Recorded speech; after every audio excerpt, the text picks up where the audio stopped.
දැන් සර් ඉරානි ඉරාකි යුද්ධ කරනවා. එතකොට අනිත් රටවලුත් යුද්ධ කරනවා. එහෙ ඉන්නේ සෙබළු ඒත් සර් එහෙ මිනිස්සු අපේ ලංකාවේ වගේ රණවිරුව කියාගෙන වැළලෙන්නේ නැහනේ. සාමාන්‍ය විදිහට ඉන්නේ. එතකොට ඇයි සර් අපි ආමි එකේ අයට විශේෂයක් කරන්න ඕනේ? ඒක වෙනම හැංගීමකින් කරපු එක. මං හිතන්නේ ලෝකේ එච්චර තමුන්ගේ රට ගැන හැංගීමෙන් යුද්ධ කරපු වෙන ආමි එකක් නැතුව ඇති. ඒගොල්ලෝගේ පඩියට නෙවෙයි ඈ. යට කලන්තයක් වගේ වෙලා කියලා මම මෙහෙමයි පොඩ්ඩක් කලන්තය වගේ මට දෙන්න හරි සීට් එකක් ඉල්ලලා තියෙනවා. ඒතර කියලා තියෙන හරි සරල දෙයක්. අපි වාට යුද්ධ කරන්න කිව්වද බ්‍රෝ? උණ්ඩයා ළඟින් ගියා නම් හුජ්ජානුම් තමයි ඔය කෑ ගහන්නේ. කමන්නේ අනුකම්පා කරන්න ඕනේ. හේතුව මේකයි. මේ වගේ චිට් එකක් එන එක ගැන මට එක පැත්තකින් සතුටුයි අනිත් පැත්තෙන් දුකයි. එලා මේ සීරියස් වෙපු චිට් එකක් ඈ. බලන්න එයාගේ තර්කේ ඒ තර්කේ කොච්චර සාධාරණද කියලාත් බලන්න.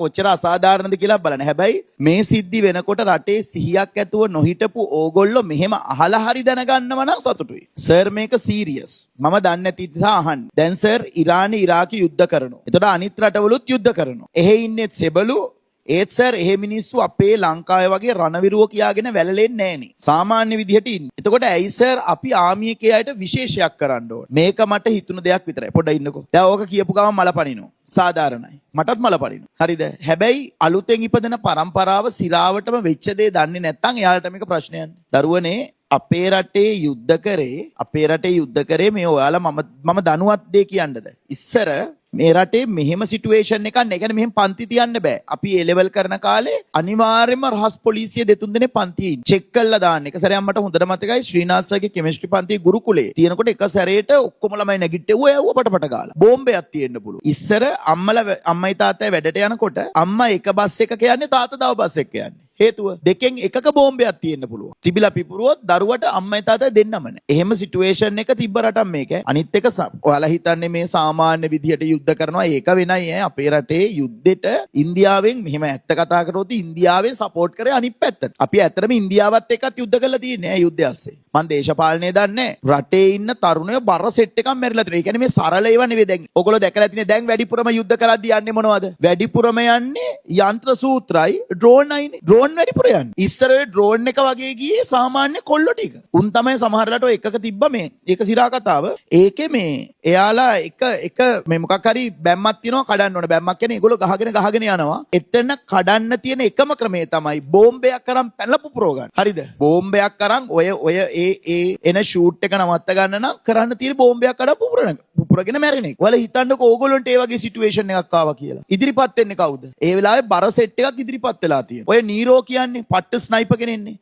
එයා වෙඩි වැදිලා තුවාල වෙලා ඉඳලා සුව වෙලා ආපහු ගිහිල්ලා තිනෝ එපා කියද්දි ඊට පස්සේ තමයි නැති උනේ. ඒ මිනිස්සු වෙනම එකක කරේ එක. ඒක වෙනම හැංගීමකින් කරපු එක. මං හිතන්නේ ලෝකේ එච්චර තමුන්ගේ රට ගැන හැංගීමෙන් යුද්ධ කරපු වෙන ආමි එකක් නැතුව ඇති. ඒගොල්ලෝගේ පඩියට නෙවෙයි ඈ. සමහරු කියනවානේ ඔය වයසේ කෙට්ට හොඳ පඩියක් ගන්න තියෙන එකම ජොබ් එක ඕක ඒක නිසා කියලා පිස්සුද? එහෙමනම් සමහර අය මේ මං දැක්ක එකක ඒ ආමි ඔෆිසර් කියලා තිබ්බ එයාලට තේ හදපු එහා පැත්තේ හිටපු ඒ සොල්දාදුවා LTT එකෙන් අරන් ගිහිල්ලා දසවදදී සාමාන්‍යයෙන් හිතනකො කොල්ලෙක් හම්බුනොත් සාමාන්‍ය වද දීමක් නෙවෙයි වද දෙන්නේ. උන් ලේත් ගන්න. ඇයි ලේත් ඕනනේ? ඒගොල්ලන්ට තුවාලෙන් ලේ අරගෙන පුළුවන් නම් වකුගඩුත් අරගෙන ගන්න පුළුවන් හැම එකම අරගෙන වද දීලා අර ඒගොල්ලෝ දාලා තියෙන හිර කඳවුරු ඕගොල්ලෝ හිතන්න එපා මේ සරල ඒවා කියලා. දැන් තමයි ඔය ලෝකෙම මිනිස්සු මෙතන රෙදි උස්සගෙන ඉන්නේ ලංකාව අරක කොරා මේක කොරා අර මේ යුද නීති උල්ලංඝනය කරා කියලා. හරිද? මේ වගේ කණුවක් ගැට ගහලා ඒ කණුව වටේ තියෙන ඔන්නෝම ඔතල යකඩ කම්බි. හරිද?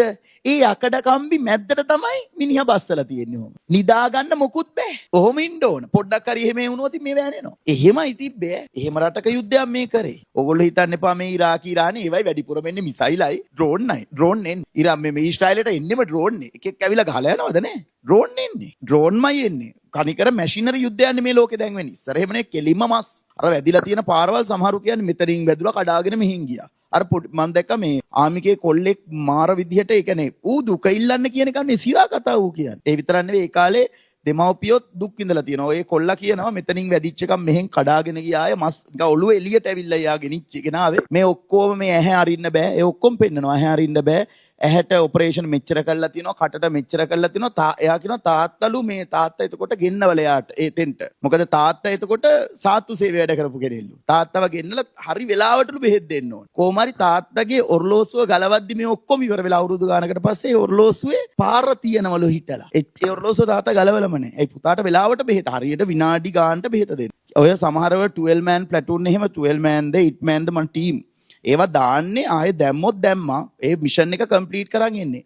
එක්කෝ ගියොත් 8 දෙනාම එන්නේ නේ. එනවනම් එක්කෙනෙක් එනවා උගෙත් අතපය නැහැ මම දන්න අපේ ප්‍රින්සිපල් සර් එතකොට ඔය කතාව මට කිව්වේ. ඒ ඔෆිසර්ට හම්බෙලා තියෙනවා මාර පදක්කම් ටිකක්. එයාගේ මේ ආත්මකුත් වැඩ කරන්නේ. අර 8 දෙනාම මැරෙන්න ගහලා 7 දෙනාම මැරෙන්න ගහලා මෙයාට දැඩි ලෙස තුවාල. මෙයා මාස ගාන අර තුවාල බබා කුණු වෙලා මස් එල්ලෙන තුවාල තියෙන්නේ. කියන්නේ ඒ තුවාල කැලෑවේදී කුණු නාම පණුව දානවා. පිහියෙන් අයින් කර එන්නේ. හරිද? ඔයාලා එහෙම එකක් හිතන්න බෑනේ. පිහියෙන් ඒ කැල කපලා අයින් කරනවා. කොහොමද කියන්නකෝ. එතකොට මේ ඊයේ පෙරේද ෂෝක් වැඩක් වෙලා තිබ්බා. ෂෝක් නෑ ඒක දුකයි. ඒක ඇත්තනම් මට ආරංචි වෙච්ච එක ඒ ඔෆිස ගිහිල්ලා තියෙනවා මේ මොකද්ද මේ බස් එකේ යද්දී අමාරුයිනේ. යට කලන්තයක් වගේ ඇවිල්ලා කියලා මම මෙහෙමයි පොඩ්ඩක් කලන්තය වගේ මට දෙන්න හරි සීට් එකක් ඉල්ලලා තියෙනවා. ඒතර කියලා තියෙන හරි සරල දෙයක්. අපි වාට යුද්ධ කරන්න කිව්වද බ්‍රෝ? උණ්ඩයා ළඟින් ගියා නම් හුජ්ජානුන් තමයි ඔය කෑ ගහන්නේ. කමන්නේ අනුකම්පා කරන්න ඕනේ. හේතුව මේකයි. හේතුව වෙන මොකටවත් නෙවෙයි. ඒ ළමයි දන්නේ නැතුව ඇතිනේ මේකේ සිද්ධිය. ඒ සිද්ධිය ඇත්තම කියන්න. ලෝකේ මිනිහෙක් මැරිච්ච දවසේ වැඩියෙන්ම සතුට. ඒ කියන්නේ අපේ අම්මත් කිව්වා මිනිස්සෙක් මැරුණාම සතුටු වෙන්න බෑ. නමුත් සතුටුයි කියලා කියන්නේ ප්‍රභාකරන් මැරිච්ච දවස කියන්නේ බබා ඒ දවස එහෙම දවසක් ඔයාලට කවදාවත් මං හිතන්නේ අනාගතේ දකින්න හම්බෙයි කියලා. ඒ දවසේ මිනිස්සු පුදුම සතුටින් මේ සිංහල අය විතරක් නෙවෙයි දෙමළ අය පවා පුදුම සතුටින් හිටියා. රෑන්ක් වල ඉන්න අයට අවුලක් නැහැ සර්. යට රෑන්ක් වල අයනේ වෙඩි කන්නේ පිස්සුද? මේ පෙරේද මං හිතන්නේ ආමිගේ ශවේන්ද්‍ර සිල්වා නම මේ දන්නවා ඕගොල්ලෝ. මට ඒ ඇත්තටම රෑන්කින් මතක නැහැ හොඳද ඉන්න උඩම රෑන්ක් එකේ ඉන්න කෙනෙක්නේ. උඩම එක්කෙනෙක්නේ. එයා කියන්නේ එයාගේ දරුවෙට්ටවත් අද වෙනකන් ලෝකයේ තියෙන හොඳයි කියලා ඔය දියුණුයි කියලා සම්මත රටවල් තියෙන යුරෝපේ රටවල් ඇමරිකාව යන්න බෑ. ඒගොල්ලෝ ත්‍රස්තවාදීන් විදිහට හසුරවලා, ඒ කියන්නේ නම මේවා කරලා ඒගොල්ලන්ට වීසාවත් හම්බෙන්නේ ඒ රටට ගියොත් ඉතින් අත්අඩංගුවට ගන්නවා.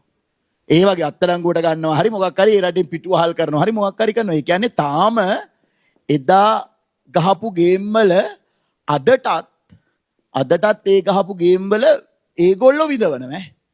එයාලා විඳවනවා. ඒගොල්ලොන්ට තාම තුවාල හොඳ වෙලා නැහැ.